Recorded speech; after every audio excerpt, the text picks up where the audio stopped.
Big breaking news Jorhat নগৰৰ উপকণ্ঠ অঞ্চলৰ চিনামাৰ তিনিআলিত থকা SBIৰ ATMত কোনো দুৰ্বৃত্তই ATMত লুট কৰি জ্বলাই দিয়ে।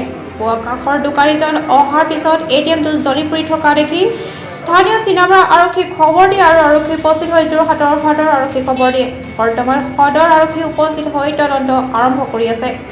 আকৌ এবাৰ জনাইছোঁ, যোৰহাট নগৰৰ উপকণ্ঠ অঞ্চলৰ চিনামাৰ তিনিআলিত থকা SBIৰ ATMত কোনো দুৰ্বৃত্তই ATM লুট কৰি জ্বলাই দিয়ে। পুৱা কাষৰ দোকানীজন অহাৰ পিছত ATMটো জ্বলি পৰি থকা দেখি স্থানীয় চিনামাৰ আৰক্ষীক খবৰ দিয়ে আৰু আৰক্ষী উপস্থিত হৈ যোৰহাটৰ সদৰ আৰক্ষীক খবৰ দিয়ে।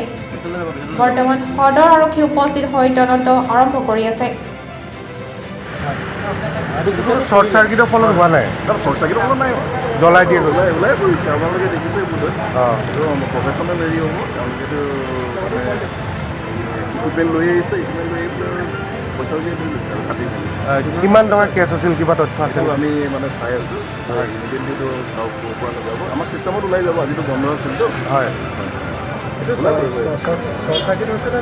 দাদা শৰ্ট চাৰ্কিটৰ হেৰি নহয়, কাৰণ আপোনাৰ শৰ্ট চাৰ্কিট হোৱালেতো ATMটো তেনেকৈ থাকিলে।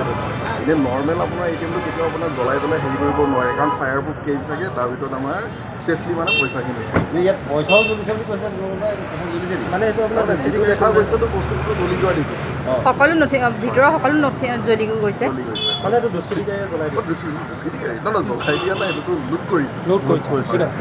ইয়াতে আপোনাৰ CCTV ফুটেজটো পোৱা নাযাব, পোৱা যাব মানে ভাবিছোঁ পোৱা যাব, যদিহে তেওঁলোকে ডেমেজ কৰা নাই। টেকনিচিয়ান লগত লৈ আহিছোঁ, দেখা যাওক, গম পাব সকলো। Thank you. News desk report, জনসাধাৰণ অসম 24x7।